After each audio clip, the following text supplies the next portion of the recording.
Well, hello again, everybody. Welcome to another edition of Fantasy Football Fever. It is Tuesday night, November 25th, 2025.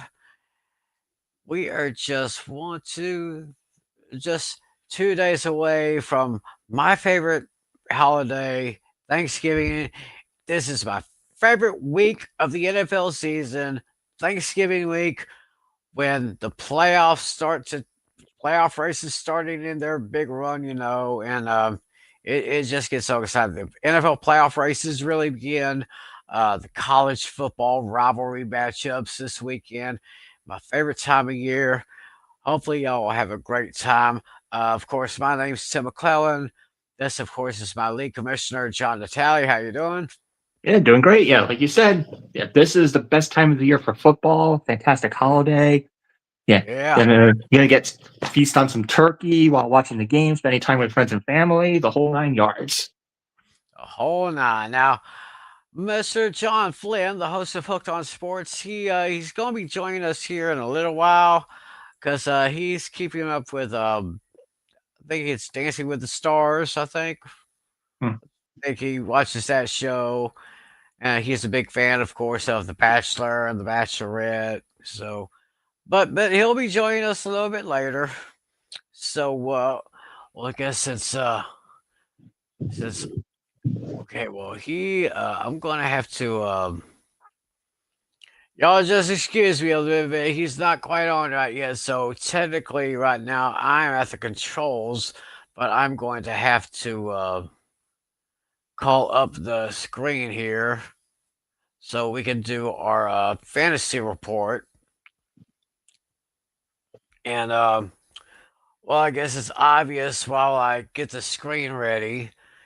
It's only obvious now that I've been pretty much eliminated from playoff contention. So, that's pretty much given. Um, so let's see here. Let me get this screen up here.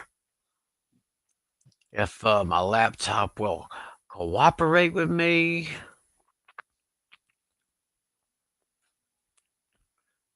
All right, come on, baby. All right, here we go. I got it. All right, let's get this here. Hey, y'all talk amongst yourselves. I'll give you a topic. Uh, favorite Thanksgiving game. Okay, now it says not responding. So Hmm.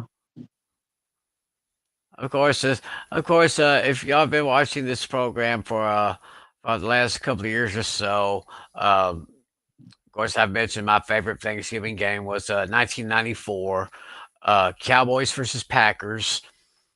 Uh, that's when a third string quarterback named Jason Garrett had to start for the Cowboys. Had a slow start, but they pretty much dominated in the second half, and they ended up winning that game. So, yeah, that was my favorite here. Okay, we're good.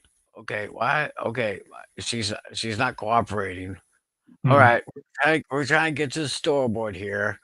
Yeah. So, I was gonna say, if it's not loading on your side, we could probably go in reverse order and do hot topics first if it's not working while we wait for Flynn. okay, I think we're okay. I got the screen. All I have to do is just go to week 12 since that's our since we're recapping that. We'll get the box score. This game, well, guess we'll talk about my matchup first with Lucas. Okay, where's okay? Come on, work with me, babe. Come on, work with me. Oh, the wonders of technology, people. It's it's an amazing thing sometimes. Okay, I have that up, so I'm going to go ahead and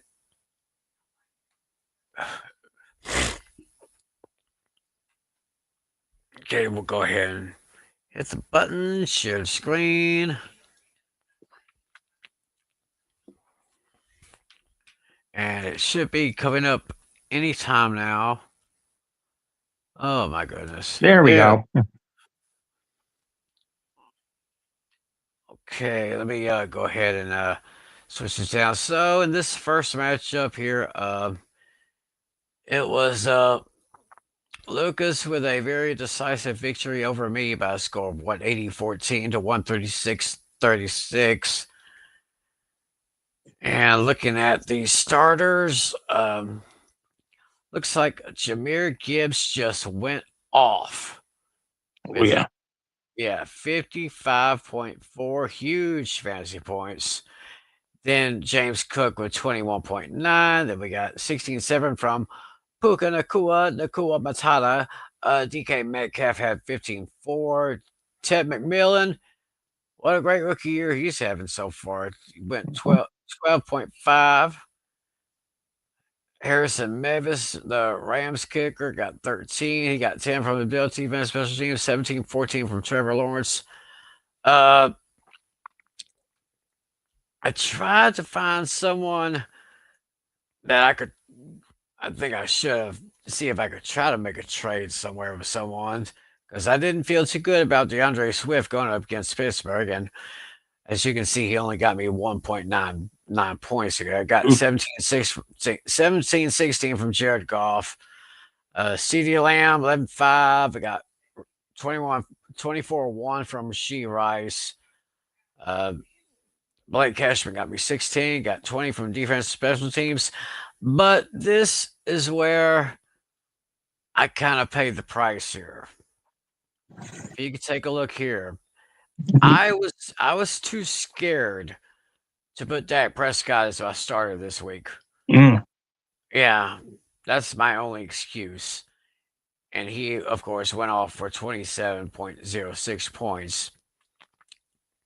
Bam Knight went 13.2, 15-1 from Jawan Jennings, 16 from Tyrone Tracy. And look at all this here. I don't think I've ever seen a bench with so many zeros on it this week. Well, you have a lot more on the buy. So yeah, 1, 2, 3, 4, 5 guys on the buy. Benched all of them and started the rest of those. So that drops me to 2-10, and that brings Lucas up to 8-4.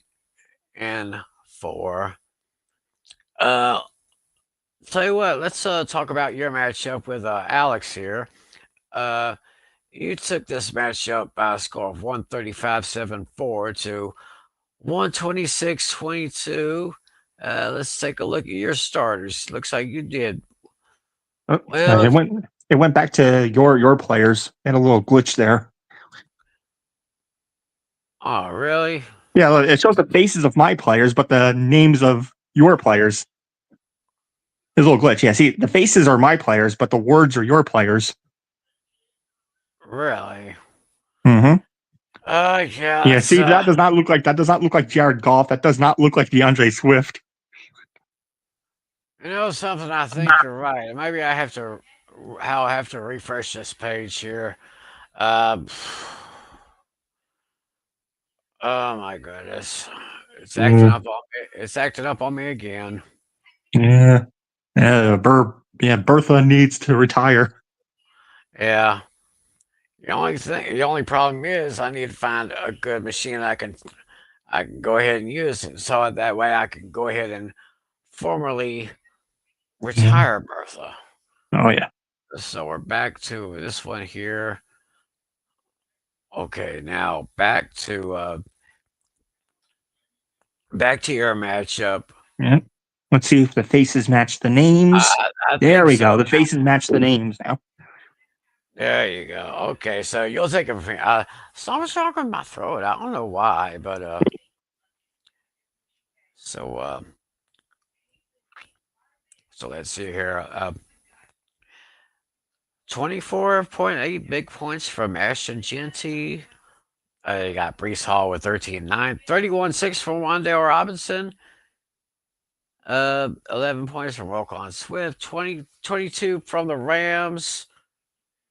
And Jake Bates got you 12. Meanwhile, your bench players, Sam Darnold with 17.66. Khalil Shakir, 17 even.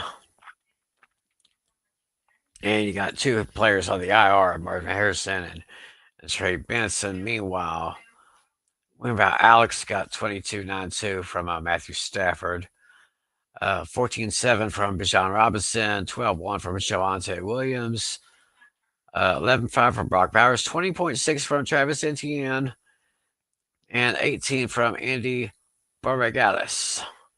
And his bench players, oh, got 19 from the Texans and 18.68 from Jacoby Brissett, with two of his players on the IR, Tariq Hill and Mike Evans. All right, now let's see if this works. Now we're going to go get Andrew versus Dino. Yep, there we go. We're back on track now. Okay, very, very close finish in this one. 144.36 from Andrew, 142.26 from Dino. Oh, yeah, let's see here. So the big numbers here for Andrew: 21.66 from Caleb Williams, 22.8 from Derrick Henry, 16.4 from Darnell Mooney, 16.9 from Jay McBride, 11.1 from Travion Henderson, 15 from the Ravens, and 16 from Harrison Butker. Meanwhile, Jalen Hurts got 30.86 in a losing effort to the Cowboys. 23.2 from Devontae Adams, 25 from A.J. Brown, 14.9 from Devontae Smith, Zach Bond with 11, Jaguars got 11, and Tyler Loop had 11. And, well, really not much to say about the bench players. They hardly did anything, so that's where that matchup went up to. Andrew 8-4, Dino is 8-4, and I think they are tied for the final playoff spot. No, and Andrew clinched the division, so he's in. Oh, so Andrew is in. Yeah, they're in different divisions here. Dino already has a playoff berth. He's just playing for seedings now. That's it. Yeah. Andrew's locked into the number 2 seed. Andrew's locked in number 2.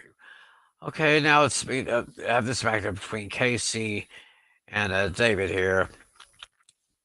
And it looks like Casey really got the best of David, 158.78 to 78.86. Well, I guess you can see here the reasons why. I guess he forgot to find a replacement tight end and a kicker. Mm-hmm. Those players were on the bye, so obviously he didn't get anything there. Got 15.96 from Drake May, got 16.7 from Quinshawn Judkins, 10.7 from Theo Johnson, 14 from the Patriots defense special teams. Over on Casey's side, he had 18.08 from Patrick Mahomes, got 15 from Chase Brown, 11.4 from Rico Dowdle, 37.1 from JSN, who I believe is the best wide receiver in the league. Oh, yeah. Hands down. Hunter Henry with 24.5. Amon-Ra St. Brown had a big one, 30.9. And viewpoints down here. And at his bench players, Casey has 16.8 point from Danny Dimes. Michael Pittman Jr., 13.7. Jacoby Myers with 15 and 21 from the Browns defense and special teams. Last but not least, we talk about the matchup between Flynn and Adam Oliver. Flynn took this one 125.72 to 110.52. So I guess that means that Adam is the next team to fall, right? He's not eliminated yet, but he needs a miracle. Yeah, Flynn wrote the scenarios in in the group chat somewhere. Right. So let's see here. Flynn got 27.2 from CMC, 26.5 from Emmanuel Wilson, 16 from Chris Olave, who's still doing better than I thought he would this year. 13 from Jamie and Sherwood, linebacker for the Jets. And his bench players, Jalen Warren left 12.8. Kenneth Walker left 13.1. And over on the other side, but Adams' side, 18-2 from Kenneth Gainwell, 21-8 from Michael Wilson, 13-8 from George Kittle, 15 from the defense special teams, and Brandon Aubrey got 6. His bench players, 20 points from Kareem Hunt. That might have made the difference. I don't know, but Yeah, I think it would have been just a little bit short, but it would have been a lot closer. A little bit short, yeah. And only 732 from Brock Purdy, because it was the Run CMC show over in San Francisco with that victory over the Carolina Panthers. So now we take a look at the current standings right now. We'll see here.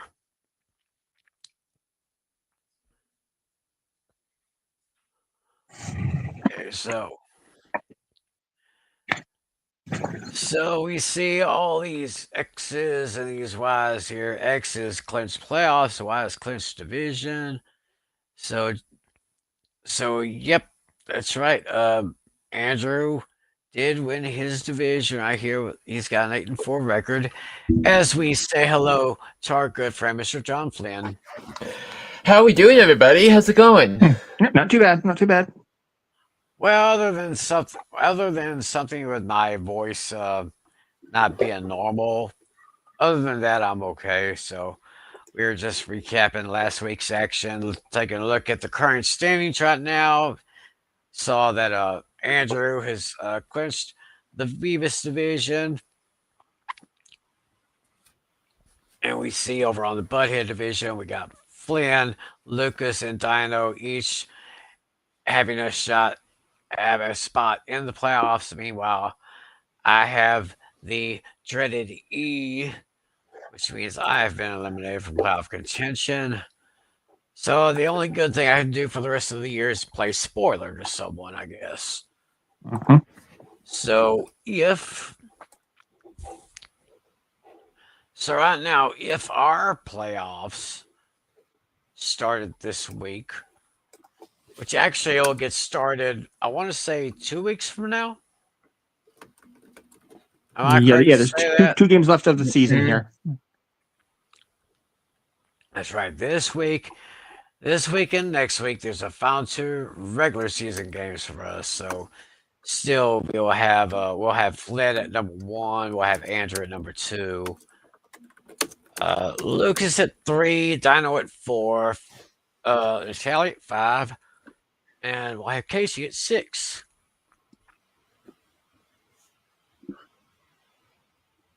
And then there you see the matchups for the consolation bracket. I will be facing Adam, and Alex will be going up against David. So that's how that would go. Quite possible that Flynn and I could have a rematch in the semifinals. Very possible. We'll see. Yeah, I mean, we were reminiscing on it in the chat last year. Yeah. But I have to clinch a spot first, and you don't have the division yet because Dino has the tiebreaker over you. So what's the secondary tiebreaker since we split? Is it not clinched yet because they have to wait and see on the head-to-head points? Could be. I think it's points. Yeah. Yes. So I think if they split, if it's a head-to-head and we split, we it will have to be until the votes, until the points come in. So we will go ahead and now preview our Week 13 matchups right now. And looks like let's go ahead and put that up here. I'm going against the tally this week. Yep. So here's my first chance to possibly play spoiler here. Yeah, if I lose, then the pressure is on me for the last game. Yeah, Oh yeah, most definitely. definitely. Yeah. Yeah, That's but right. I have to play Casey the last game. That's the worst possible opponent for me to have It's yeah, Oh yeah. because he already beat me Casey's once. team is pretty, and Casey's team is loaded. Yeah. There it is. So right now I'm predicted. I'm projected at 134.2, while the tally is at 128.0. So I do have. I think I have one uh waiver claim. I'll be waiting to see what happens in the morning. So I guess I probably could put Dak Prescott against that. I could put all my guys in there: Prescott, Lamb, and Ferguson against Chiefs defense, which is kind of mid range or maybe slightly above mid range. Yeah. Yeah, you're stacked on Thanksgiving. Yeah, you have 60% of your players are playing for Thanksgiving. Yeah, I hadn't even noticed Right that. out of the gate, you get six out of 10 people playing for Thursday.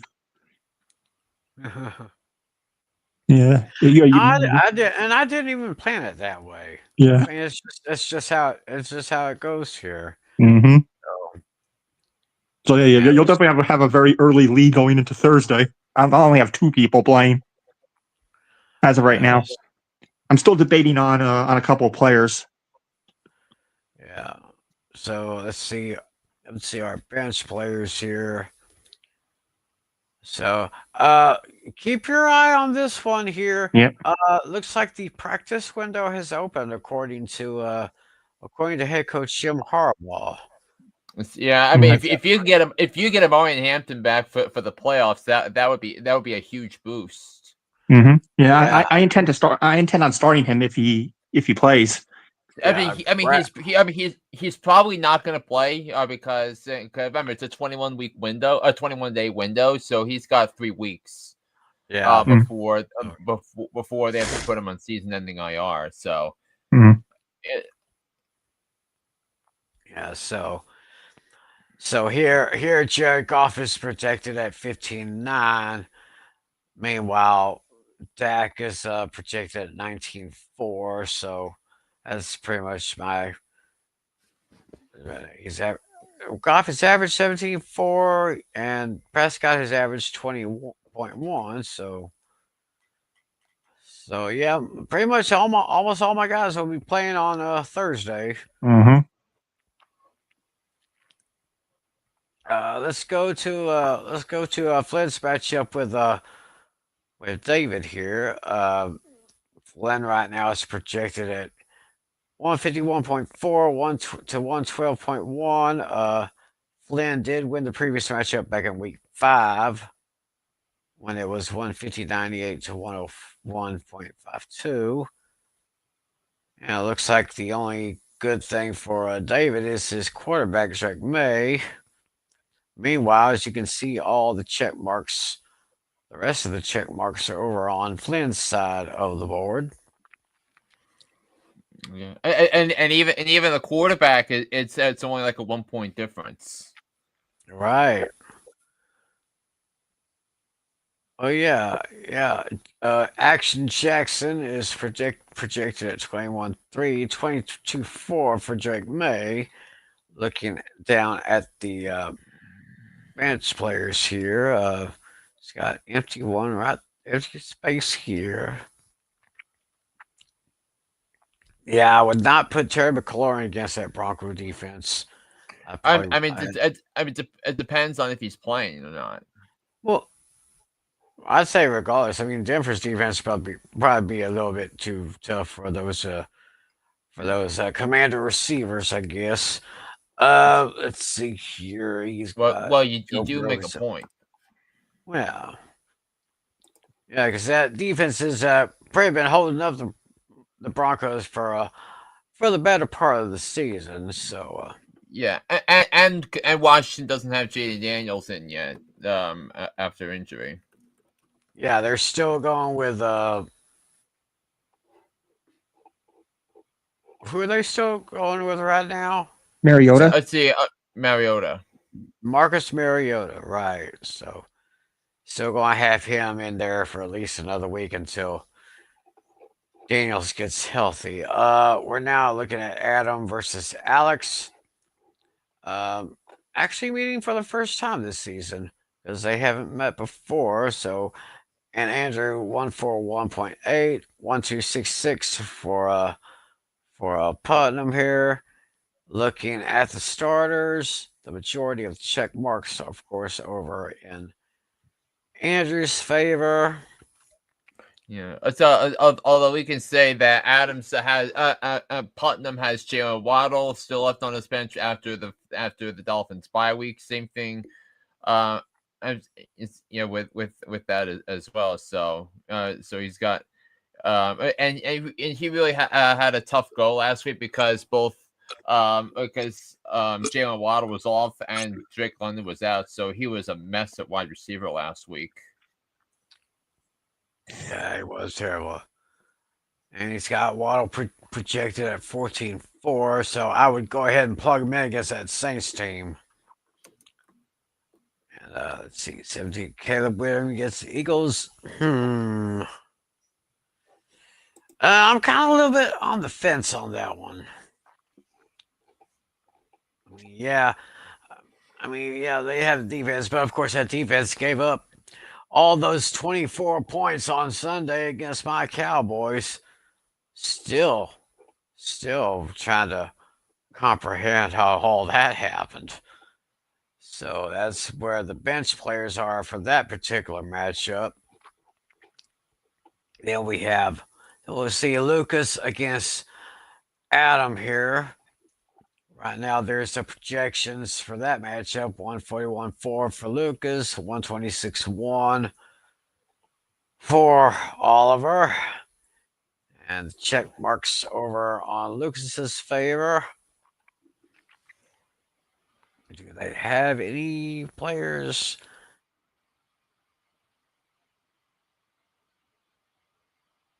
Yeah, I mean everybody's playing this week. Mm-hmm. Yeah, there's no buys. So, Tim, you muted yourself.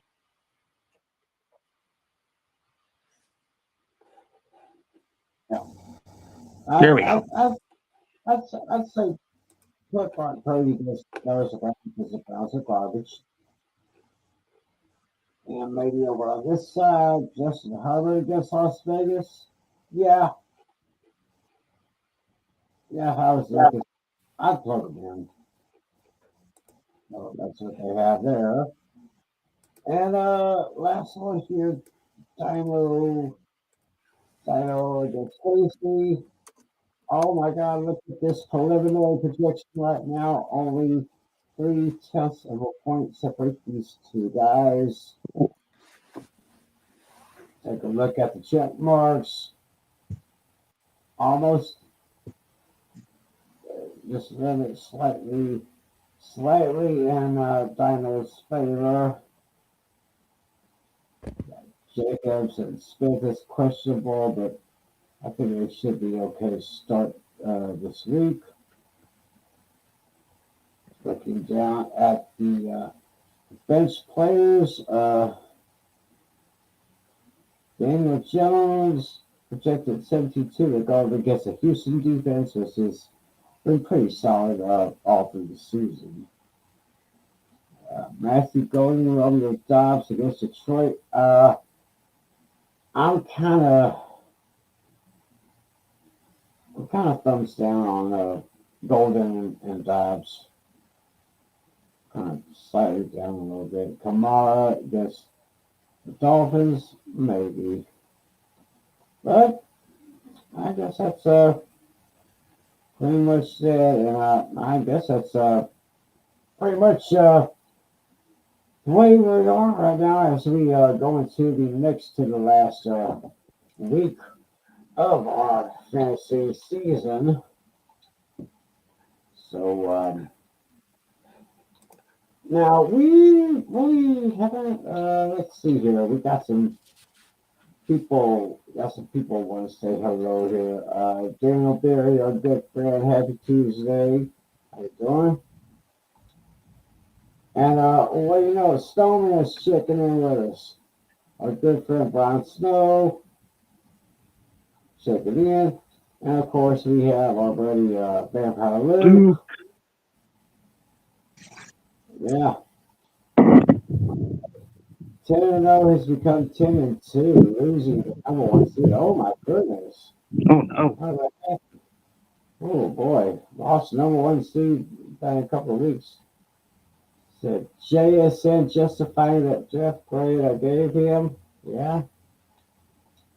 He said Brock Picky performance. Yeah, Yeah, he Brock threw 4 Purdy interceptions, I performance. believe. I knew he threw at least 3, but that was an atrocious performance last night. And I mean, and now we wonder if the 49ers have buyer's remorse about how they handled the quarterback situation over the last few years. I mean, not drafting Trey Lance instead of Mac Jones, and then drafting Brock Purdy. He goes on a run. He's a throwaway for into the Super Bowl. And now the Niners in a resurgent season. They're 7-4, but I think there's a lot to be concerned about that quarterback play, and especially the contract that the Niners gave out. So it could look like an albatross soon, and it's really a shame because Ricky Pearsall, who I have in a couple of my leagues, that he has some really great potential. But if Brock Purdy's not able to find him. Find him deep, then it's going to be a problem. And also the same thing happened with Bryce Young yesterday because he missed a couple of open receivers last night too. So now you got to wonder if the Panthers are going to need a new quarterback in a couple of years. You wonder if the Niners are going to address quarterback. But I mean, the Niners still are probably going to have to address the rest of their roster before they can they can address the quarterback. So it's going to be a challenge for San Francisco if Brock Purdy can't be a difference maker. I'm not saying he's proven himself to be a merchant of having Christian McCaffrey and previously Ayuk and Debo, but some questions need to be raised in San Francisco. All right. Speaking of questions, here's a good hot topic to talk about, given from our good friend Vampire Luke. Thoughts on Brandon Cooks to the Bills? Yeah, the veteran wide receiver who just signed recently with the Buffalo Bills. Yeah, I like the fit, especially since Keon Coleman hasn't been doing much of anything at all. Like him not showing up to like a practice one time. It was a coach's decision. He didn't play. And yeah, he might not even play this week either. There's no guarantee of him playing. So Brandon Cooks will be a solid replacement. Yeah, I mean Josh Allen with the MVP season he had last year, and Tim, you might want to check your mic out for a second. While I bring up these couple of things. One, I mean, because ever since Stephon Diggs left, and he went to Houston, and now he's with New England. Josh Allen's passing numbers have taken somewhat of a hit. And the offense overall hasn't been like what it was like 3 years ago or 4 years ago. It's because if you remember, Josh Allen was lacking that big target in the passing game until they traded for Stephon Diggs. Then so that was the case there. I mean, as Tim had to step away and hopefully to fix that mic situation. So you have that.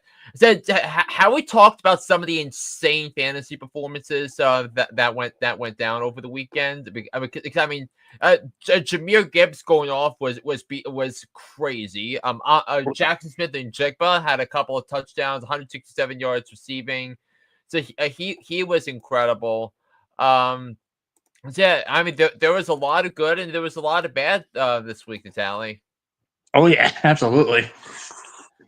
Yeah, and also, how about some of the offensive numbers the Giants put up yesterday? Over 500 yards of offense, yeah, in a loss, but we got the full Jameis Winston experience: 18 and 36, 366 yards passing, 2 touchdowns, 1 interception, and a 39-yard receiving touchdown. I mean, what on earth that is was going? sick. Yeah.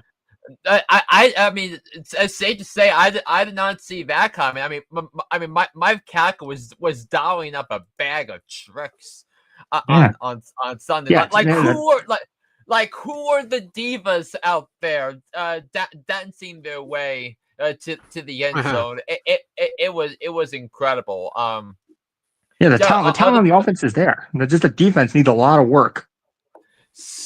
Yeah. Stopping the run is a problem, and they don't have.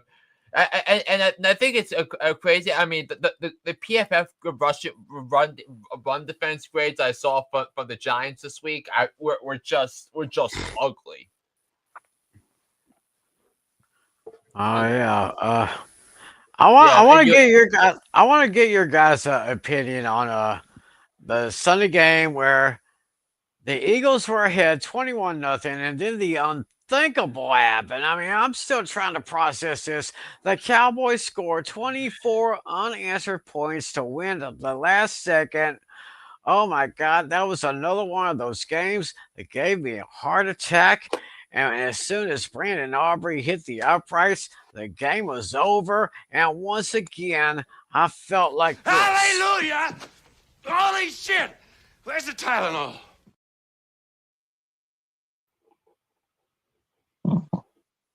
That is exactly how.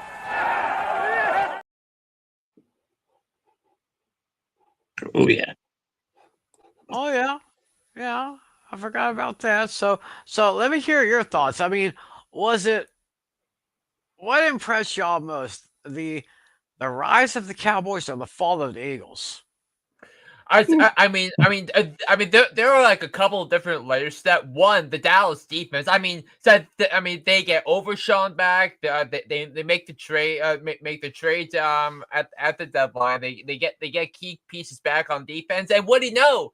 Matt Eberflus looks like a competent defensive coordinator. I told you he'd be good with good talent. I didn't understand the insanity Cowboy fans had during the first half of the season about Matt Eberflus. Yeah, the Cowboys defense was bad. So, but it felt like the Cowboys were setting him up for failure. Now that Eberflus has defensive players, is he a good defensive coordinator now that he's got talent?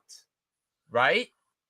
Well, he did good for this. They just got the players back, and there was a trade that done. They got his players back, plugged him in this past Sunday. They did quite well, but I just got to see what happens on Thursday because they got a very good team coming into AT&T Stadium this week. So we'll just see what happens. If the plan still holds together, then maybe I could change my mind. I mean, our good friend Adam Oliver, it's going to take a lot of convincing for him to kind of get on the bus here, but we all know about how he feels about Eberflus. Some of you are going to look like the. See this. Again, the nag I have on Cowboys fans is sometimes I question their IQ, not the smart ones, of course, like you and like you and Adam, but please, I mean, get some players, get a decent roster, and then you have that. But ultimately, though, I felt as great a win as it was for the Cowboys, it was a much bigger collapse for the Philadelphia Eagles. I mean, after they scored touchdowns on their first 3 drives. The tush push was in full effect. They couldn't. So they couldn't stop Jalen Hurts whatsoever, and then Kevin Patullo couldn't adjust. He couldn't make the adjustments at halftime, and then Dak to Pickens. Oh my God, what a great stack that was in one of my leagues because Pickens had 146 yards receiving and a touchdown. and Dak had another great game. Dak Prescott was the third ranked quarterback in fantasy last week. 354 yards passing, 2 touchdowns, 2 passing touchdowns, 1 rushing touchdown.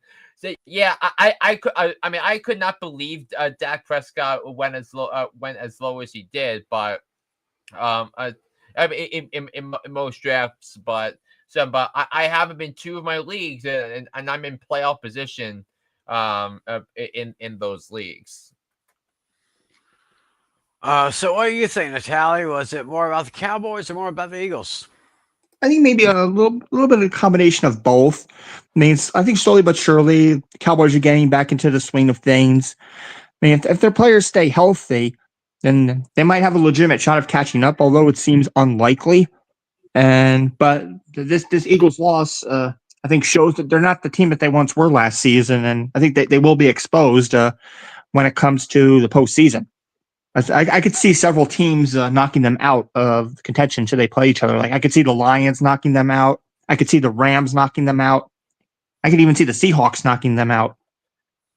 I think it depends on who gets the 1 seed, and right now the Rams are a game ahead, but the Eagles have tiebreakers over all the other contenders because the Eagles have beaten them all. Mm. Including the 3 NFC North contenders, so that they play the other one on Friday in Chicago. But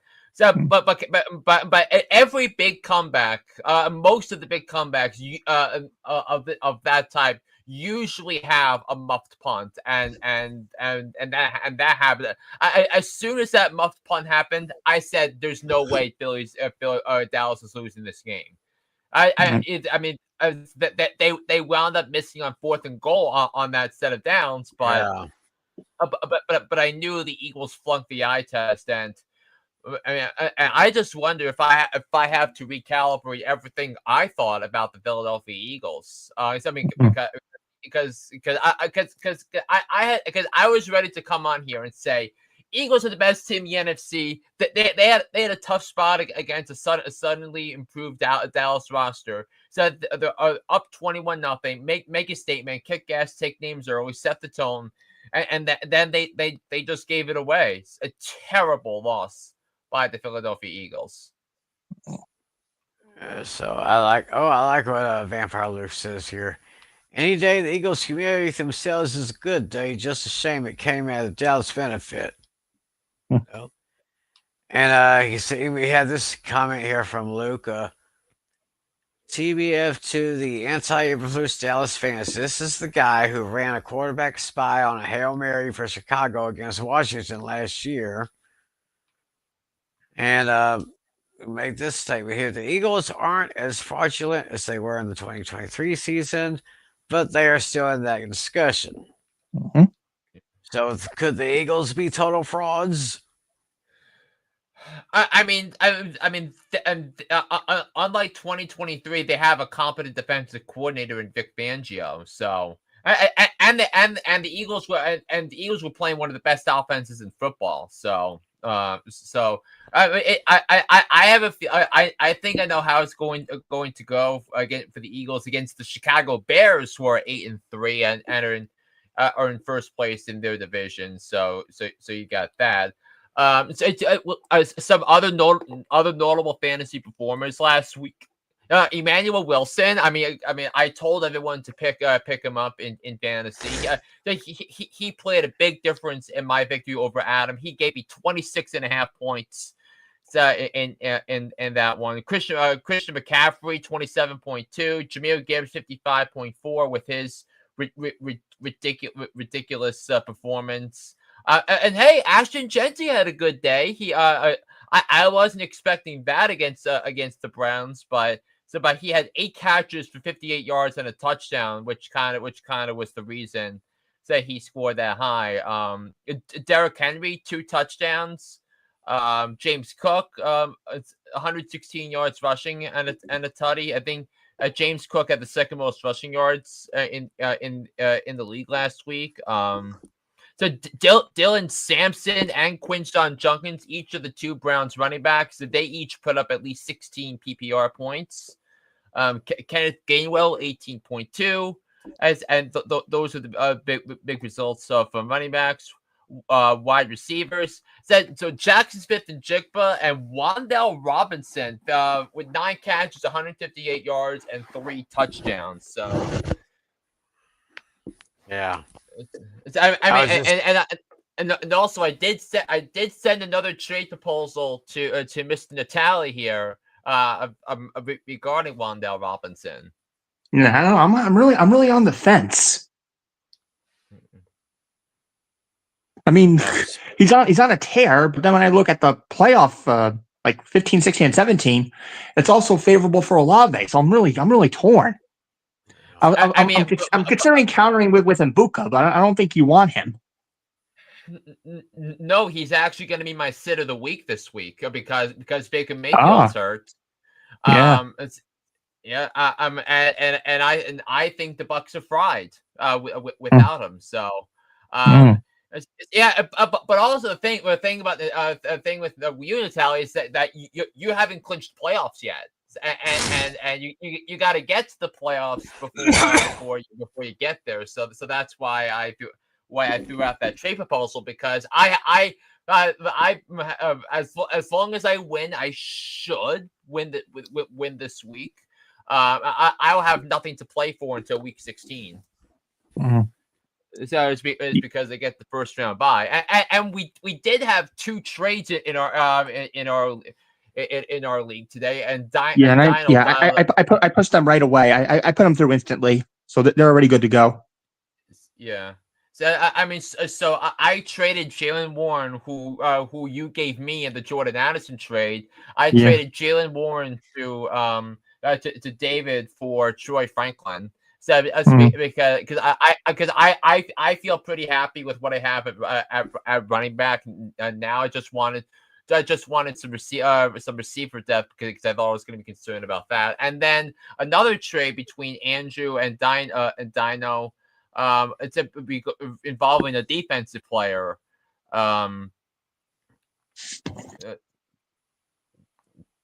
Yeah. I don't know. I don't remember who got what, but Deebo Samuel went to from Dino to Andrew, and then and then Dino got trying to see what Dino got, but yeah.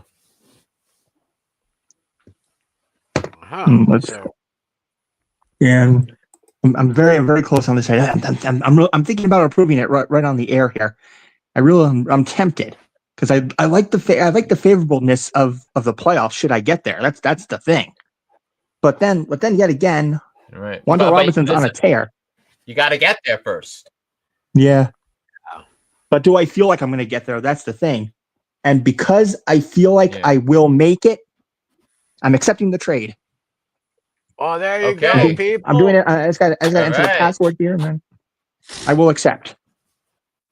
Okay, I like the favorableness. All right. So I pulled off 2 trades today with the trade deadline about 12 hours away. Mm-hmm. Yeah. So there we go. Yeah, I'm pretty sure this is the latest you could have the trade. I think I did set it to the very last possible week, if I remember correctly. Yeah. Just says it's pending. So let's see. League. Let's see. Recent activity. Let me go to. All right. It says I accepted. Mm-hmm. Let's see. Review. I'm not sure if I could put it through instantly on here, though. It's the only thing I don't remember.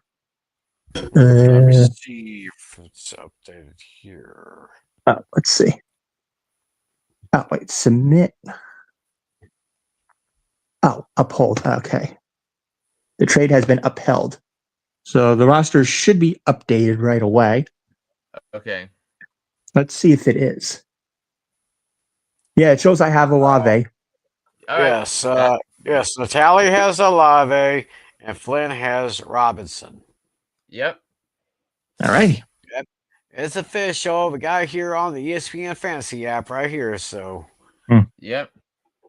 So two more trades made today. So Yeah, I don't feel good about it, and I feel good about it at the same time.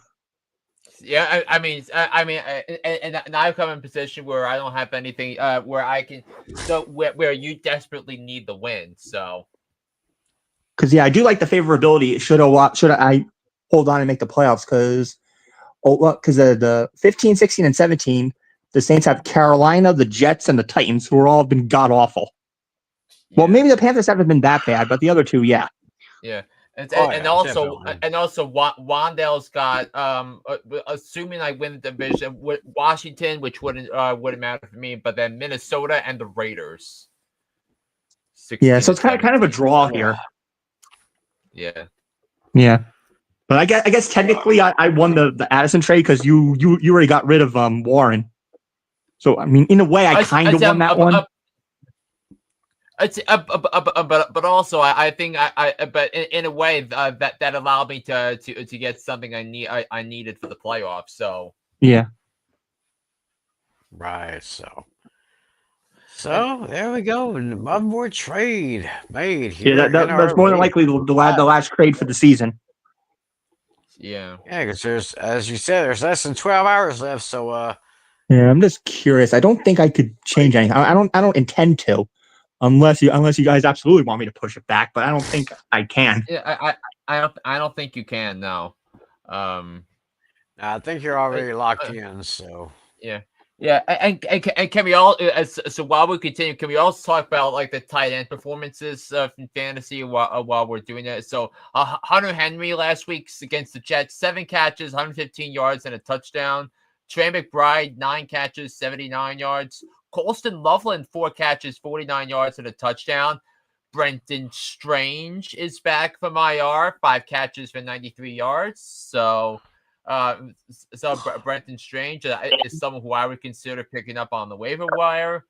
Colby Parkinson, 4 catches, 41 yards and a touchdown, 14.1. George Kittle, 6 catches, 78 yards. Brock Bowers, 6 for 55. Yeah, so that's everything there. So yeah, very interesting. A good set of tight ends right there. Especially Colston Loveland and Loveland, McBride, and who else? What was that one for the Raiders? Brock Bowers. He's all right. yep. Just trying to remember the So name. Base. you can do playoff trades. I see something in here. Interesting. Yeah, but Oh, I'm not going to do that though. Yeah, do I dare? Nah, probably not. All right, well, Because I could push it back 3 hours. I could push it back 1 week too. But nah, I think we'll leave it. I was just curious. all right. So, y'all players out there, make sure to get those trades in before your deadline here, so you can make your playoff pushes if you need to. Yep. Of course, me being out of the playoffs, the only thing I can do is play spoiler, like I said earlier. So, who knows about that?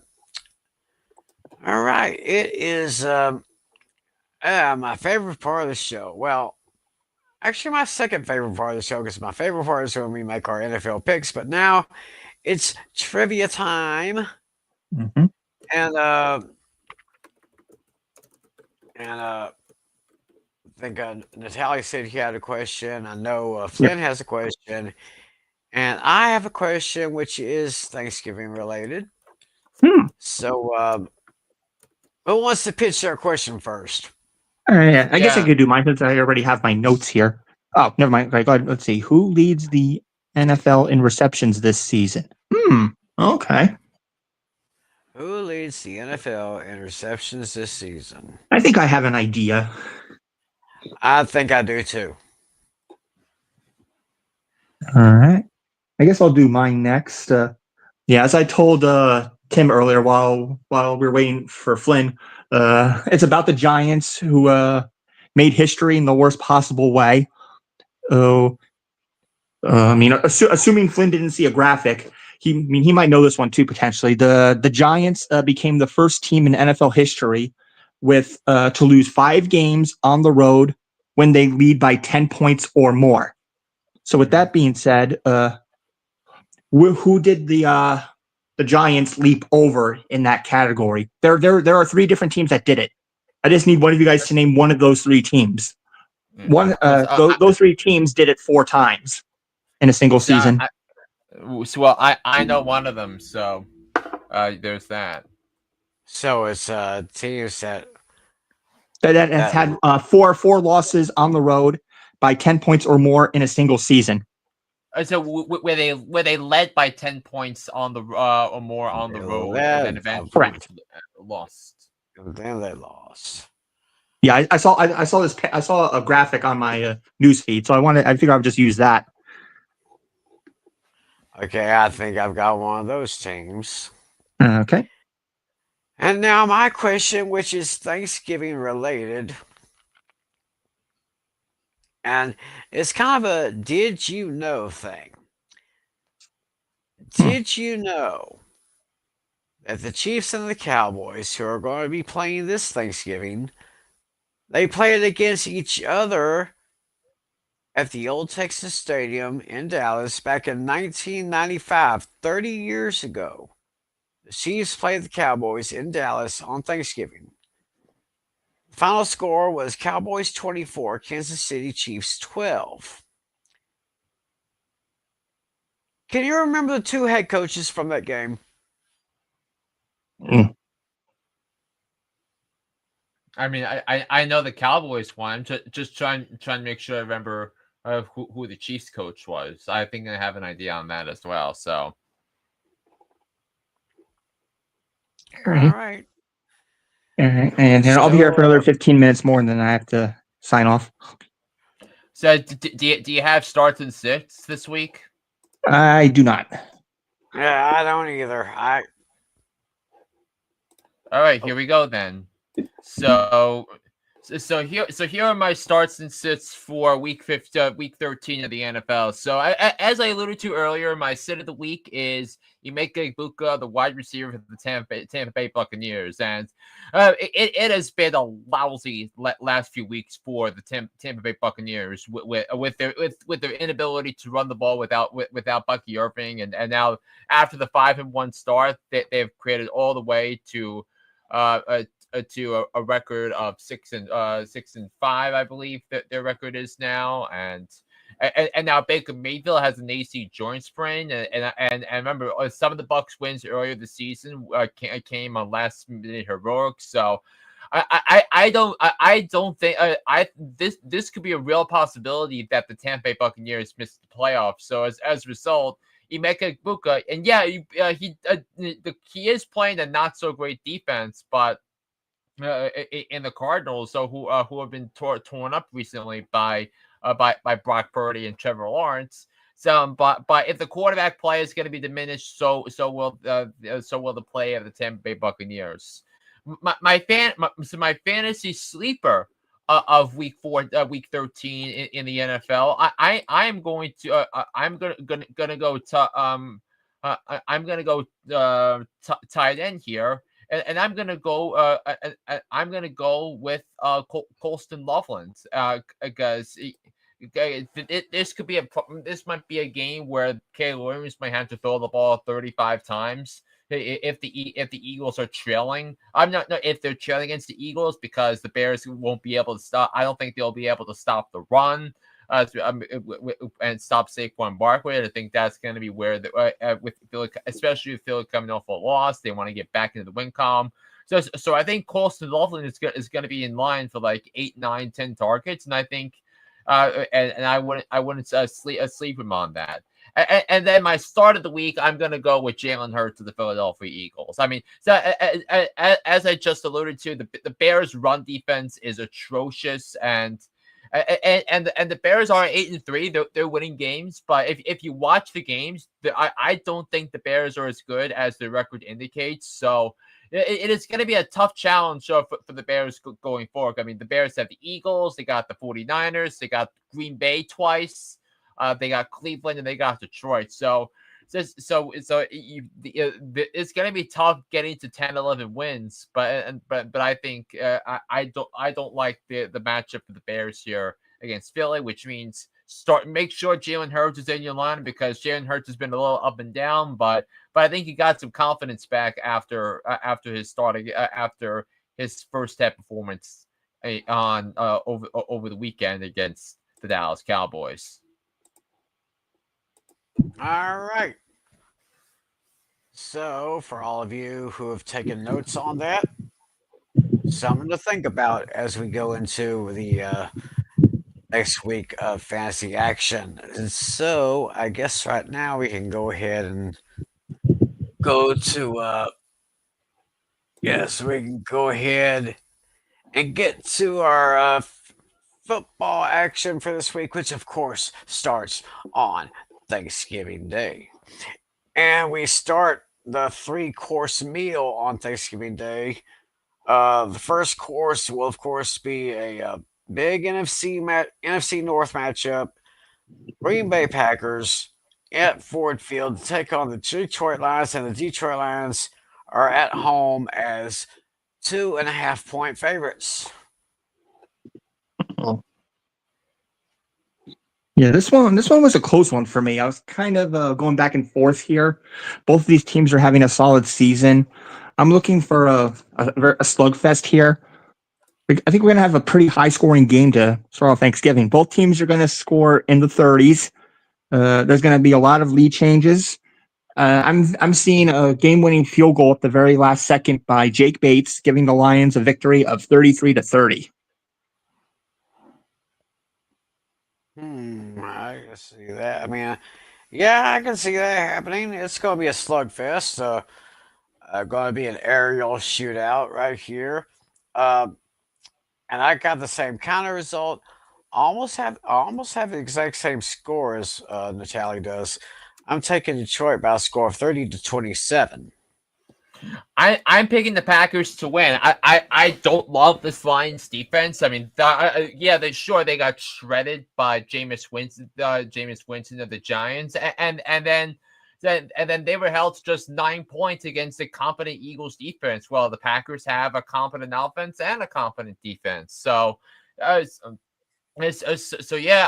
think major coaching advantage to Green Bay, and I think the quarterback matchup is pretty even. But I think the big question in this game for fantasy players is Josh Jacobs going to play? If he does play, it's going to mean a diminished role for Emmanuel Wilson. So you'll have to keep that in mind. So with that in mind, I will take the Packers to win by a score of 27-24. All right, Packers 27-24. That's what Flynn says there.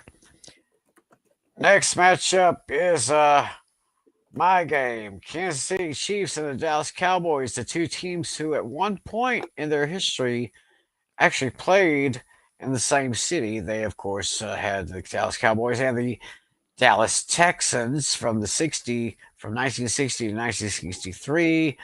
When Lamar Hunt decided to relocate to Kansas City, and they became the Chiefs anyway. The Chiefs go into AT&T Stadium as 3-point favorites. Kansas City and Dallas, basically, they do the same thing. They had to come from behind to get their victories last week.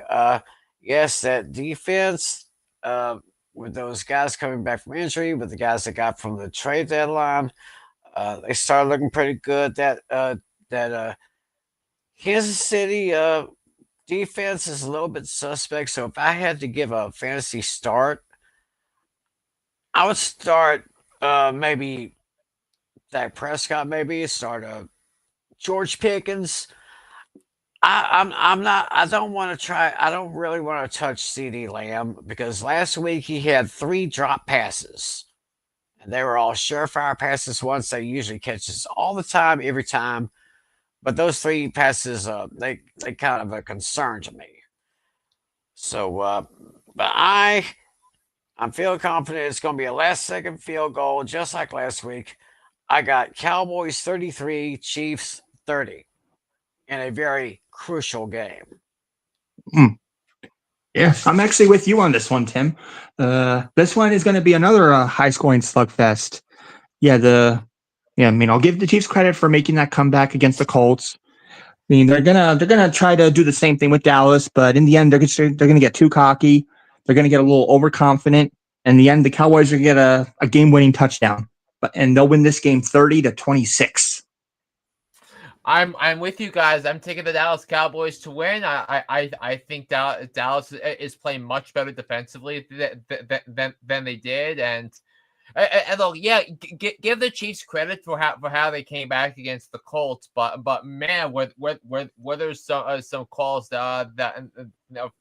some rough ball calls that favor the Chiefs in that one. So yeah, I don't think the Chiefs are that great, and I think the Cowboys are playing much better than they did earlier in the season when the defense was inexplicable. So I think big game for Dak, big game for Pickens, and I think it's getting much tougher for the Chiefs to run the ball on this defense with now the Quentin Williams, Logan Wilson, and Overshawn are in there. So I'm going to take the Cowboys to win this game. I actually have them winning pretty comfortably. I have them winning by 10 points.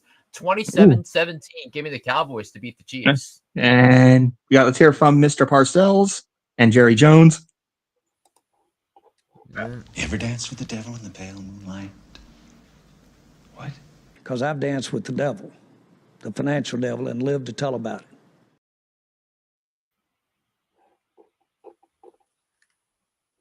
And now from the coach, Jim. From the coach, Jimmy.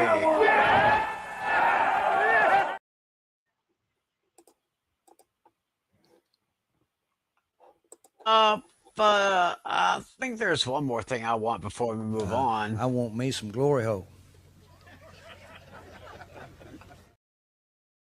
Yep. And so with all that being out of the way, now we can move on to the Thanksgiving night game. A battle in the AFC North. The Cincinnati Bengals traveling to Baltimore to take on the Ravens. And the Ravens are at home, and they're at 7-point favorites. And actually, I think that sounds about right. I mean, I see them winning that. Cincinnati still, the Joe Burrow situation is still lingering on. Now you got Jamar Chase coming off of his suspension, I think, or was it last week? I can't remember. But He's coming back Jamar- this week. Yeah. He's back this week. Yeah, Joe Burrow could be back this week too. They're talking about that as a possibility. More possibility of Burrow coming back. That could be interesting. That might change up things a little bit, but I don't think it will affect the outcome of this game. I still think Baltimore has a better offense and a defense. I say that Cincinnati just barely covers the spread. Well, actually, it's no, I have it written down here. Baltimore is going to win and cover. Give me the Ravens over the Bengals by a score of 28-20. Screw you, Baltimore. So, oh well. Yeah, I'm in agreement on the Ravens here. Yeah, even if Joe Burrow comes back, it's going to take him a little while to get back into the swing of things. Very, very hard to play like your normal self right out of the gate after an injury. So they're going to put up some points, but the Ravens are going to put up a lot more. I see the Ravens winning this one 32-20. I'm grabbing the point. I'm grabbing the point here with Cincinnati. I think I feel like Baltimore is not. Is not as much offensively because remember Lamar Jackson is still not 100%, and he won't be able to scramble effectively for some time now. So I think that's gonna be a concern, and then. And then you mentioned that the Jamar Chase factor. I think Jamar Chase is going to put up some big numbers against Baltimore. I could see see him having 150 yards receiving and a touchdown in this ball game. I think it's going to be a terrific game, but I think Baltimore is going to win. But I'm going to grab the points of Cincinnati. I'm gonna say 30-27. Give me Baltimore over Cincinnati. All right, then. And now we go to the Black Friday game. That's right. We got another Black Friday game. We have the Chicago Bears heading into Philadelphia to take on those chickens. And the Eagles are 7-point favorites in this one. And you're mentioning Philadelphia, the big win, the big lead, and then they lose it against the Cowboys. Chicago's been pretty good. I'm going to make this short and sweet. Philadelphia will win by a score of 20-21. I'm going Philadelphia straight up. Yeah, I'm doing the same thing. I was tempted to pick the Bears to cover the spread, but I think after that loss after losing to the Cowboys, they're going to want revenge. They're going to play much better, and they're going to easily win this one by 2 scores. I'm going to go 26-16. Yeah, I'm tend to think that Eagles -7 is one of the best bets of the week. The Eagles here, because I don't think the Bears are as good as their record indicates. The Eagles going to go back to what they do best, and they could do it, and they have a favorable matchup to do it. And also, the Eagles will be wearing their black uniforms, and they usually do really well with those unis. So I'm going to pick the Eagles to win and cover this game. I have them winning by a score of 30-17.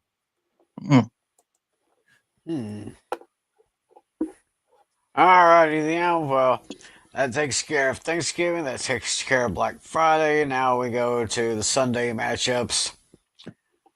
We're going to start with interesting matchup here. The Los Angeles Rams against the Carolina Panthers. The game is in Charlotte, and the Rams are 10.5-point favorites. Yeah, this one I couldn't circle Rams fast enough. They're looking like one of the best teams in the NFC. I think they have the potential to go all the way to the Super Bowl if they keep this up. They got a fantastic core of wide receivers.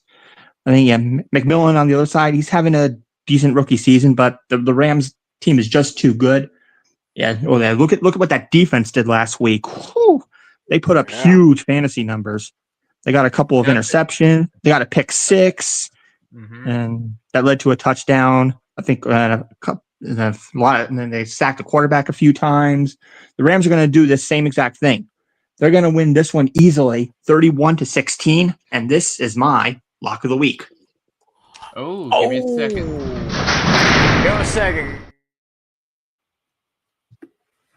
All right, so Natalie is locking up those Rams. So what do you say, Flynn? I couldn't circle the Rams fast enough. I think the Rams. I don't think anyone in the NFL is playing better than the Rams. They clobber Tampa on national TV. It's going to be. And you now have people thinking of the Rams the most complete, well-built team in the NFL. Kudos to Les Snead. Kudos to Sean McVay for building such a powerhouse roster and a powerhouse organization. Yeah, I think the Panthers proved themselves last week that they are pretenders. So I'm going to pick the Rams to win this game by a score of 31-13, and this also, guys. It's my lock of the week. Well, how about this? So both of you guys are locking the Rams. I'm going with the Rams too. Pretty much for everything you two said. Although this is not my lock of the week, that'll be coming up a little bit later. But I guess you could say if there is a double up game of the week, this would be mine. I'm going to take the Rams. We're taking the Rams to double up the Panthers 28-14. And All right, so this with that, we yeah, go. this one. So sorry, this one will be my last pick. I'm gonna send the rest of them in the chat. Okay. I'll still be here while I'm typing, so you can. I'll talk on this one, but go ahead. You guys start on this one, and I'll type in my picks. We got the 49ers going into Cleveland against the Browns. And the Niners are coming in at 5.5-point favorites, which I think maybe I think that number's just a tad bit too small. I think I got the 49ers. They're still doing okay, hanging on to a glimmer of playoff hopes. Meanwhile, Cleveland's Cleveland. I'm just going to go ahead and take the Niners over the Browns 26-17.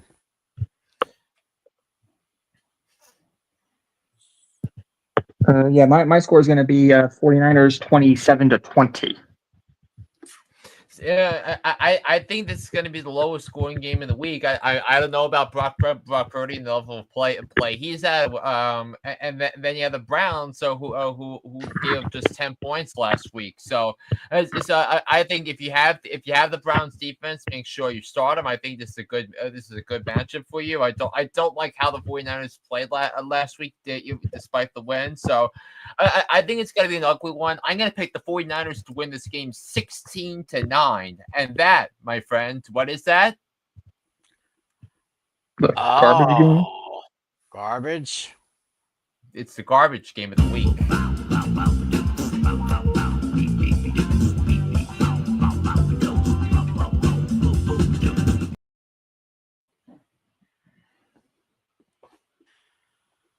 Very interesting right there. Of course, I think I got a different one coming up later. But anyway, right now we're going to head to Indianapolis. The Colts are going to be home against the Houston Texans, and the Colts are 4.5-point favorites. Houston's defense is doing pretty good. Indianapolis kind of brought back down. Right at the end, Indianapolis had it, but then of course the Chiefs took it away from them. But I don't think it's really much to worry about. They can just shake it off, just go forward. But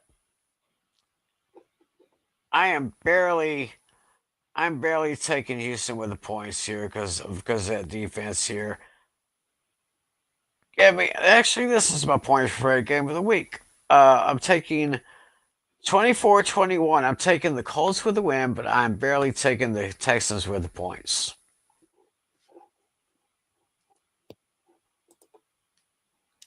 So, what do you guys say? I'll go. So I thought this was one of the toughest games of the week for me to pick because it's a divisional game. It's a 4.5-point spread here in this one, but I gotta tell you, I think the Texans defense against the Colts offense, I kind of feel like it's gonna be a wash. I think I think the Colts are going to win this game with their defense because as good as Davis Mills has been the last couple of weeks, his results haven't happened on the road against a tough opponent yet. I think the Davis Mills love fest ends on Sunday. I'll take the Colts to win by a touchdown. 27-20 over the Houston Texans. It was the toughest game of the week for me to pick. Yeah. My score here is actually very close, almost the exact same. But only difference is I potentially see this game going into overtime. I think Jonathan Taylor will get the touchdown in OT. The Texans will fail to score, and the Colts will win because of that.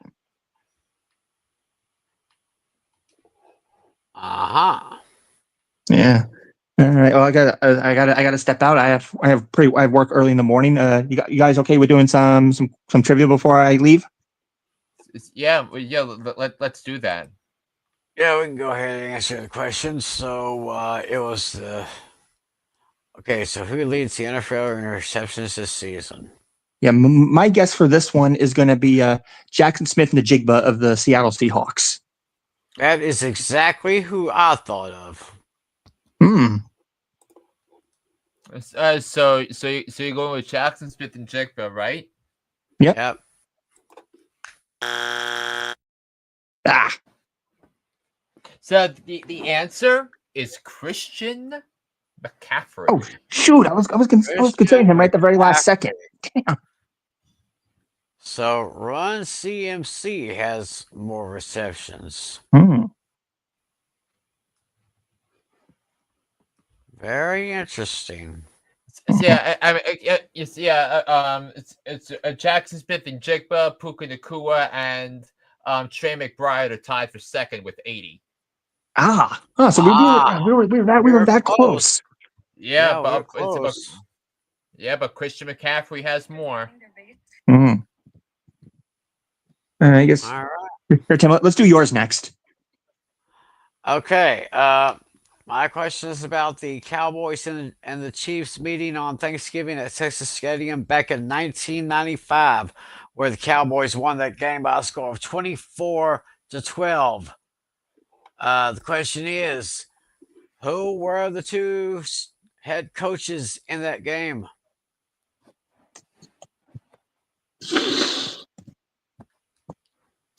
Jeez, that was a long time ago. I think I was 9, so I don't know if I would remember that far back. Well, all right. So let's see if Natalie comes up with the answer, because I know Natalie's still typing in his picks, I assume, right? Yeah. Okay.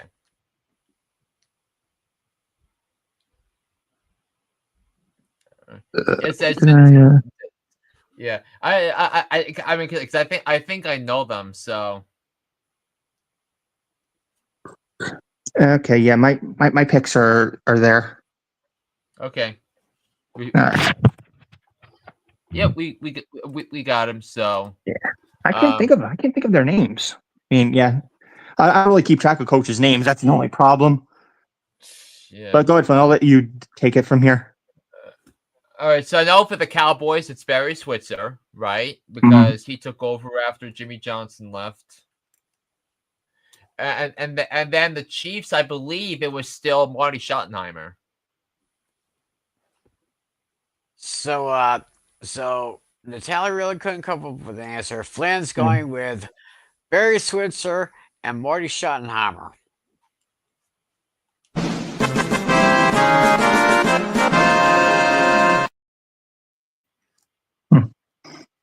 Yes, it was. It was Barry Switzer for the Cowboys and Marty Schottenheimer, God rest his soul, for the Chiefs. And now you have the Thanksgiving game, and there's another Schottenheimer, only this time he's not with Kansas City, he's with Dallas. And that's, of course, it's Brian. So there's that there.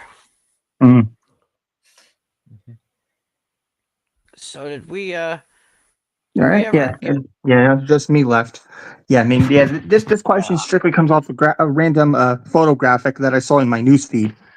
Yeah, the Giants became the first team in NFL history to lose 5 games on the road when they were up by 10 points or more. 3 teams have 4.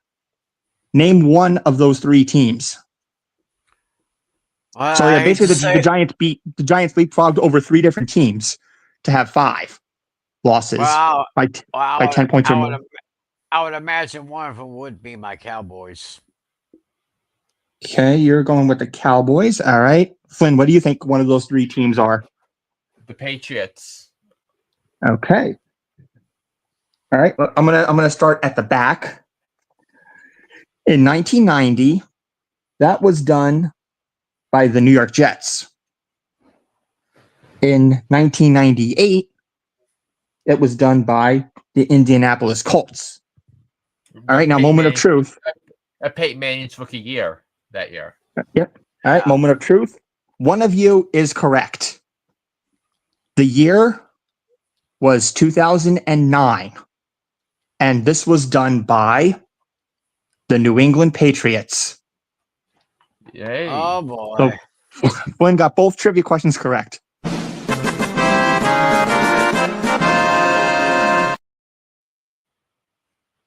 Yep. Those 3 teams each did that 4 times. The Giants, the 2025 Giants, are now in the record book in the worst possible way. Infamously. Yeah. Yeah. So with that being said, if the Giants did not blow all those leads, they would have 7 wins right now. But they don't Right. because they can't stop the run. All right.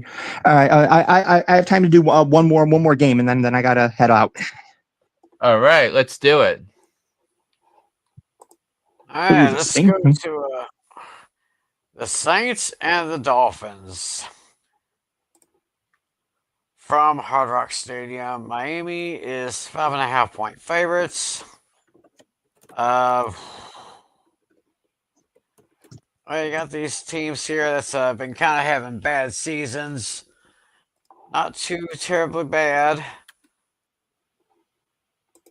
5.5-point spread for Miami. I just don't know who to pick here, so I just got to go with the home team, as an old friend of mine would say. So I'm just going to go ahead and take Miami. I say Miami will win and cover. Let's call it 27-21. Give me the Dolphins over the Saints. Fins up, baby. Yeah, I'm actually leaning towards the Dolphins too on this one. Somehow the Dolphins have been streaky lately. They've been winning some games here and there. They're on a tear, but a little too late. The Saints came off of a win too, but it's not going to matter much. I do have the Saints actually covering this one, but the Dolphins are going to win this one in a fairly low-scoring game of 24-22. Upset special. Give me the Dolphins to win the game. I just think Upset. The Dolphins are favored. Or do you mean the Saints? I'm Dolphins are picking favored the to win. Saints. Gotcha. So Going with the Saints.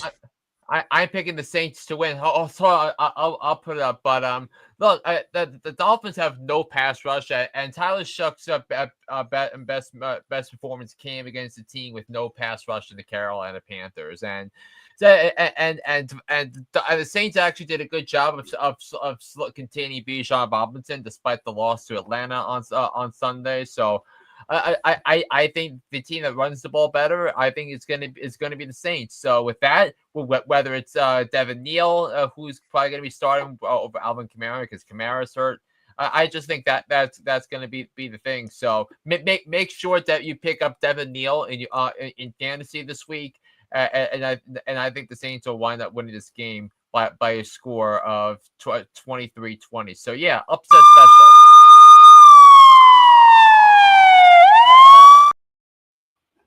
Ooh, wow.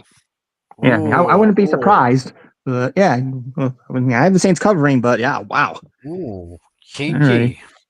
All right, on that note, guys, I gotta head out. I got work in the morning, so yeah, I'll see you guys next week for week 14. And both you guys have a great Thanksgiving. Yep. Thanks a lot, buddy. You too. All right.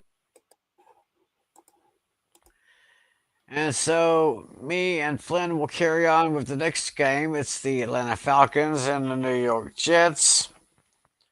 Over at MetLife Stadium, the Falcons are actually coming in at 2.5-point favorites. This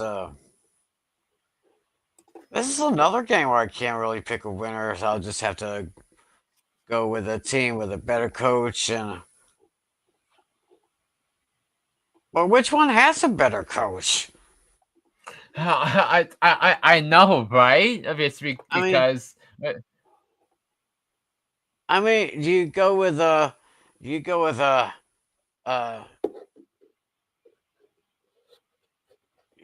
Glenn, or you go with Raheem Morris. Raheem Morris, or well, I'm just gonna take Atlanta for one selfish reason. I'm just gonna take Atlanta. Let's call it 26-24. I'm gonna go with Atlanta just for my boy Bijan Robinson from Texas. 26-24. Give me the Falcons. Man, I just think this is such a tough game for me to pick here in this one because with the Falcons this year, it's always been 2 steps forward and 2 steps back, and they took a step forward with their victory over the Saints last week, but Right. I just think the Jets have responded actually pretty well. The last few weeks, I think Tyrod Taylor gives them a better chance to win games than Justin Fields does. So, you know what, I'm gonna pick the Jets. I think they'll win this game by a field goal. I'm gonna go 19-16, the Jets over the Falcons. Yeah, but okay, but either way, this is actually mine.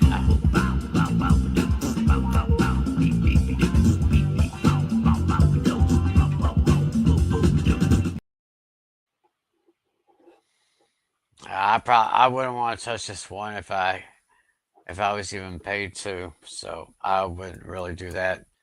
Moving on right now, we have the Arizona Cardinals, Tampa Bay Buccaneers over at Raymond James Stadium.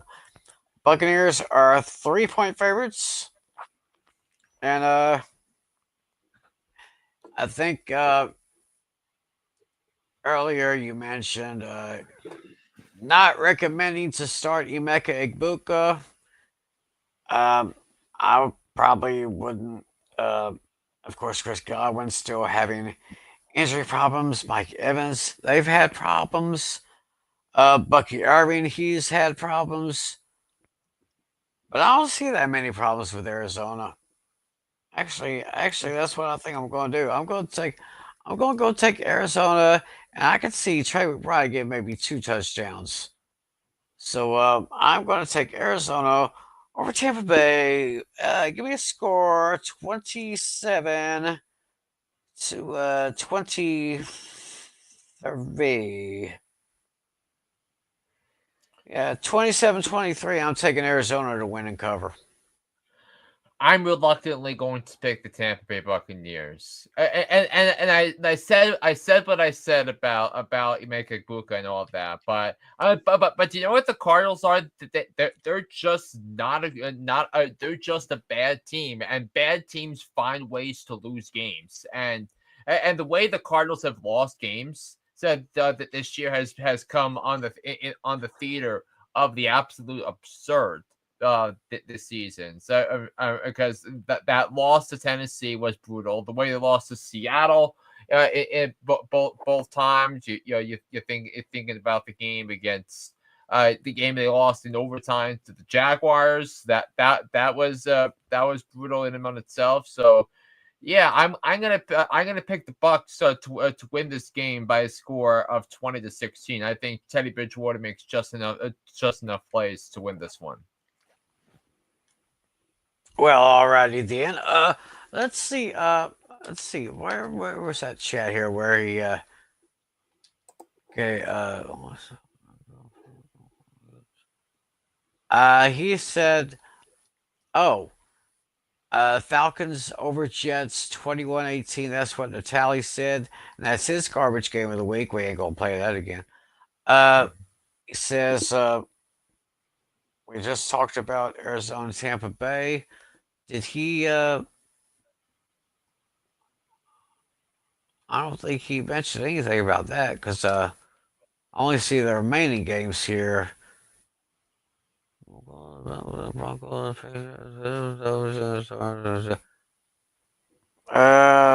I don't think he mentioned anything about Arizona and Tampa Bay. But anyway, moving on to the AFC South matchup. Jaguars and Titans over at Nissan Stadium in Tennessee. Jags are 6.5-point favorites. Yep. Let's just face it. Tennessee is they're just begging to get the #1 pick again. And Jacksonville, they're doing okay. They're still holding on to a spot here in the playoffs. I'm just going to go ahead and say Jacksonville wins and covers by a score of 20-13. Yeah, I mean, Tennessee always plays Jacksonville tough. I mean, if you look at 2 years ago, where the Jaguars completed their inexplicable collapse to Tennessee, and then but these are division rivals, and Tennessee is going to try and play them tough. They played Seattle a lot tougher than people realize, and Cam Ward has actually played pretty well over the last couple of weeks. I'm not gonna lie. So I'm gonna grab the 6.5 with the Titans, but I think the Trevor Lawrence makes a couple of more big throws. I'll take the Jaguars to win this game by a score. I think it's gonna be a pretty. We'll have to see about Brian Thomas and his injury situation, but give me the Jags to win this one by a score of 27-24.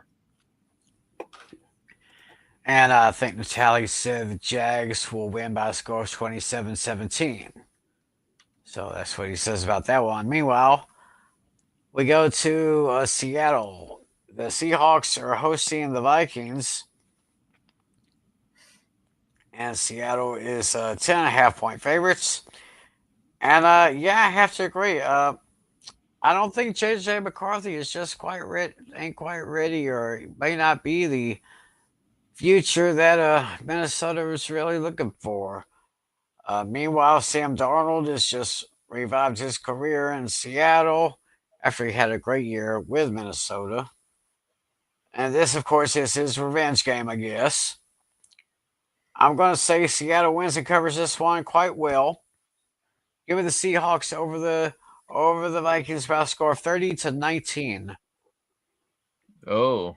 I mean, so barely covering the 10.5-point spread because they would win by 11. Barely. Yeah, I mean, I'm gonna take Seattle to win. To win, obviously, the Sam Darnold revenge game. I think how the Vikings have handled the QB situation. And remember, it usually takes a couple of years for quarterbacks or to recover from ACL tears. So or injuries like that. So I should not have been surprised on that. I was very disappointed that I took the cheese on the Vikings this year, where I should have known in my heart I was that they weren't going to do anything this year. So I'm going to take the Seahawks to win this game by a score of 27-13 and to cover the 10.5-point spread. And Natalia says Seahawks will beat the Vikings by a score of 29-17. And with that, we will move on to what's our next game here? I'm pulling it up in just a second here. We got this game. We have the battle of AFC West teams here. The Las Vegas Raiders is heading to Los Angeles to take on the Chargers, and the Chargers are 9.5-point favorites. Yeah, this is going to be a pretty good one.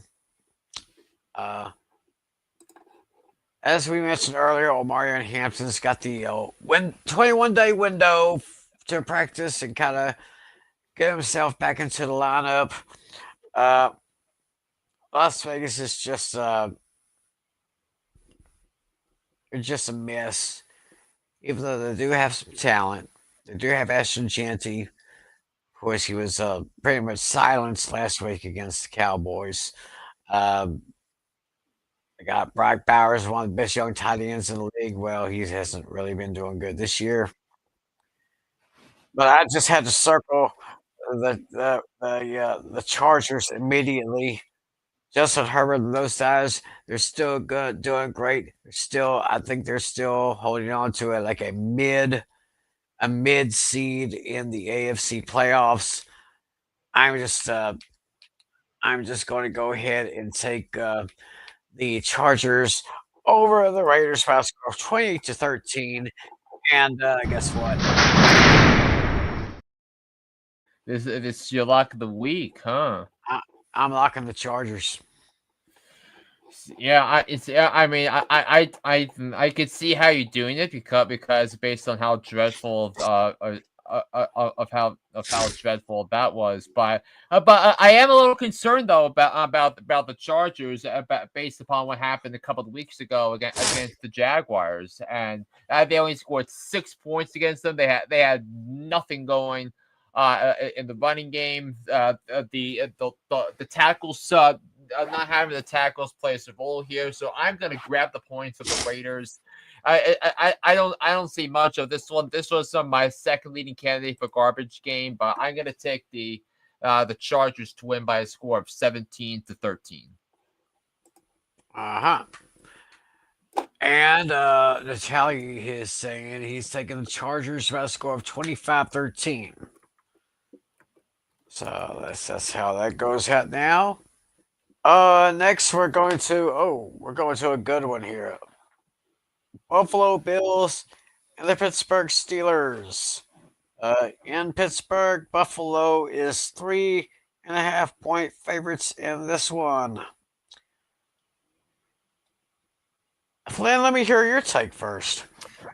I'm picking the Steelers to win the game outright. And look, it took me 12 weeks to figure out the Pittsburgh Steelers because prior to last week I was 0-10 picking games against the spread involving the Steelers. I mean, I just couldn't get them right on a weekly basis, but I think I finally got them right this week when I picked the Bears to cover the 2.5-point spread. The Steelers have enough talent to win games on defense. And they're going to have inconsistent play on offense to lose some games. Well, the Steelers scored 28 points last week, but it was not enough to beat Caleb Williams and the Bears. But I think I think this is another tough matchup for the Bills. So the Bills' offensive line against the Steelers' defensive line, I think it's going to be a major advantage for the Steelers.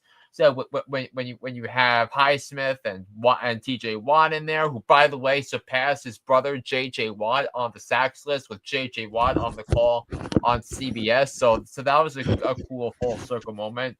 And I just believe the Bills are frauds. I think the Bills Super Bowl window is closing and it's closing fast. So yeah, give me the Steelers to win this game by a score. The score I have for this one is 26-24. So yeah, it's another upset special.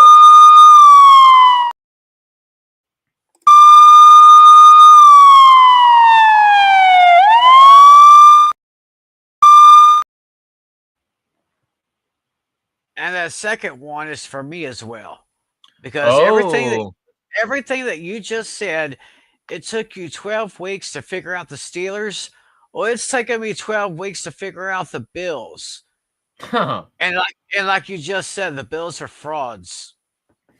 Yeah. I mean, they're just not quite the team that they've been for the last couple of years. On top of that AFC East division, they have slipped, they've slided, and I don't know if adding Brandon Cooks to that roster is going to do him any good. I think he's getting old. He's been around for a little too long. I am taking the Steelers over the Bills by a score of 28-24. So, let's take a quick look and see what Natalie said. Oh, this is point spread game of the week. He's taking the Bills. He's 31-28. He's taking the Bills with the win, but he's taking the Steelers with points. We'll just have to see there, but I think there's something fishy in Denmark, and I think the Steelers are going to take that one here. Cause, in Denmark? Yeah, something's rotten in Denmark, and we're going to figure it out, but it's not actually in Denmark. It's in Pittsburgh. Huh. The Danish it was we call in TikTok these days they call it the Danish deception. The Danish deception. Is that if you have the chance to take a look at the Danish deception that's going around social media. So I'll have you look after the show. I gotcha. Okay, we have the Sunday night game, Broncos and Commanders. From the nation's capital, Denver comes in at 6.5 point favorites. Uh, this is almost a mismatch. I mean, this one's almost unfair. I mean, it's just a very good team going against a very, very hurt team because of their injuries. I am going to go ahead and make this short and sweet. I'm taking the Broncos over those Commanders. I'm going to say, what, 6.5 here. Let's see, 27. Give me, give me 30 to 22. I'm taking the Broncos over the Commanders. Yeah, I think this is going to be an RJ Harvey special on Sunday night because it's the second time this month that Sunday Night Football is going to Washington. It's going to be the second time. The Mike Tirico, Chris Collinsworth crew. By the way, Chris Collinsworth called his 500th NFL game on Sunday night. So it is Hey, illustrious career. So congratulations. congratulations to Chris Collinsworth. So. Yeah. But game 501 will be I think will be a little bit like game 500. It's gonna be a bloodbath that favors the better team with the better coach. So I'm going to take the Broncos to win the game by a score of 37 to 20. I think RJ Harvey is going to go off in this game. The Commanders can't do anything. But Bo Nix, I think a monster game for Cortland Sutton, monster game for the Melonheads newly acquired Troy Franklin. I'm going to pick the Broncos to win 37 to 20. All right. And finally, Natalie is taking the Broncos 30 to 23. And the last game is your game. It's the New York Football Giants against the New England Patriots at the Big Razor Blade in Gillette Stadium. And the Patriots come in at 7.5 point favorites. And yeah. What started off as promise for the the Giants is just now just become like a. I don't mean to really gross you out here, bro, but it's almost like looking at a plate of someone's puke. yeah, my gosh. I mean, with all the blown leads they had and Shane Bowen finally getting canned, but now it would be nice for the Giants to actually add up to bring in guys that can stop the run.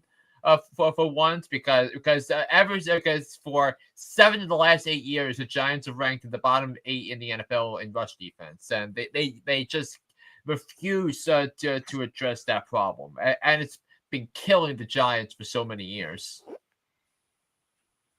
Yeah, I mean, you got the injury problems with Jackson Dart. You got the injury problems with Malik Neighbors.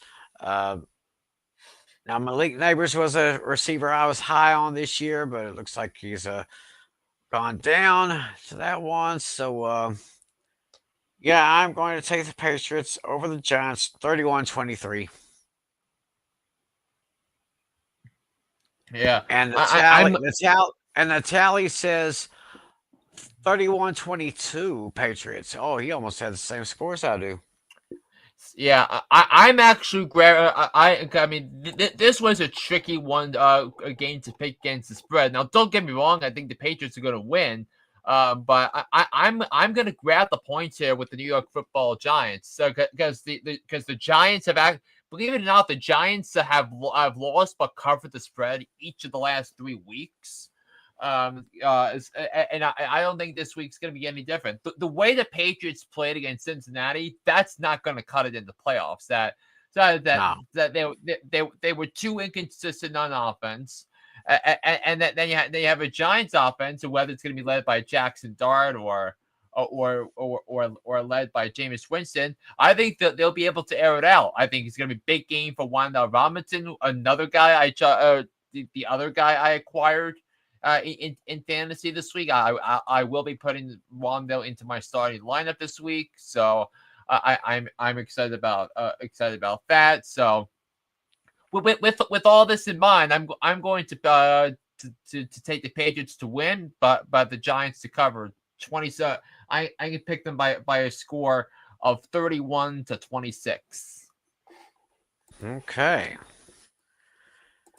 Oh, Dashy earlier left a trivia question that we had overlooked here, so we'll quickly answer his question here. Which running back has the most passing yards of all time? So obviously he's going with the halfback option play, Ooh. which usually is a pretty sneaky play if when you think about it. Yeah. Which running back has the most passing yards of all time?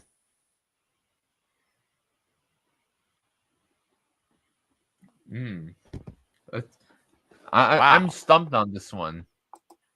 I think I am too, but if I had to pick one, Dashy, I think I'm going to. It's just a wild guess. It's probably off the top of my head. I'm just going to say Emmett Smith. Hmm. And so while we're waiting on Dashy to, okay, Vampire has a possible answer. Walter Payton. Well, I hadn't thought of Sweetness, but while we're waiting for Dashy to get his answer here, let us go to the playoff machine. It's time to enter our picks into the playoff machine and see how things would go if the playoffs were to begin very next week. Oh, here's your answer. Sammy Ball had 8,379 passing yards. But he played with the Bears in the 40s. Ah, okay. Very interesting question, Dashy. Thank you very much, bro. Okay, so now, if my memory serves me correctly, here is the way that the playoffs would look right now. Me and Natalie were kind of discussing this a little bit before you jumped on the air earlier, so that's what they're looking like now. So I think the majority of this one, Green Bay and Detroit. I think I said Detroit, you said Green Bay, and I think Natalie said Detroit. Mm-hmm. So we'll punch that in. I think all of us went with the Cowboys. Mm-hmm. I think we all went with Baltimore over Cincinnati. Yep. Eagles over Bears. I think we took that one. I think we picked the Niners over the Browns. Jags over Titans. Colts over Texans. I went Dolphins over Saints. What did you say? Dolphins or I took the Saints. so? And Natalie took. I can't remember what he took. I think he took the Dolphins. Okay, so the majority would be the Dolphins right there. I think. Okay, I took the Falcons. And oh boy. Well, let me just get to the ones that we know we have. We picked the Patriots over the Giants. We picked the Broncos over the Commanders. I think a majority of us took no. You took the Steelers, right? Steelers over Yeah. Bills. Yep. Okay, so that's the majority because Natalie picked the Bills in that one. I think we all picked the Chargers. Yep. Okay, I picked Seattle over Minnesota. Yeah, all of think- us did. We all did. Okay. Bucks over Cardinals. I took the Cardinals. Yep. Okay, we'll take that. And we took the Rams over the Panthers. Yep. What about the Mm-hmm. Falcons and the Jets? You picked Atlanta. Yeah. Okay, which the one that we gotta go to this here? We gotta get this here. Did we get? Did we catch everything? I think we have. So we'll just review this here. Yeah, we got that one, that one, that one, that one.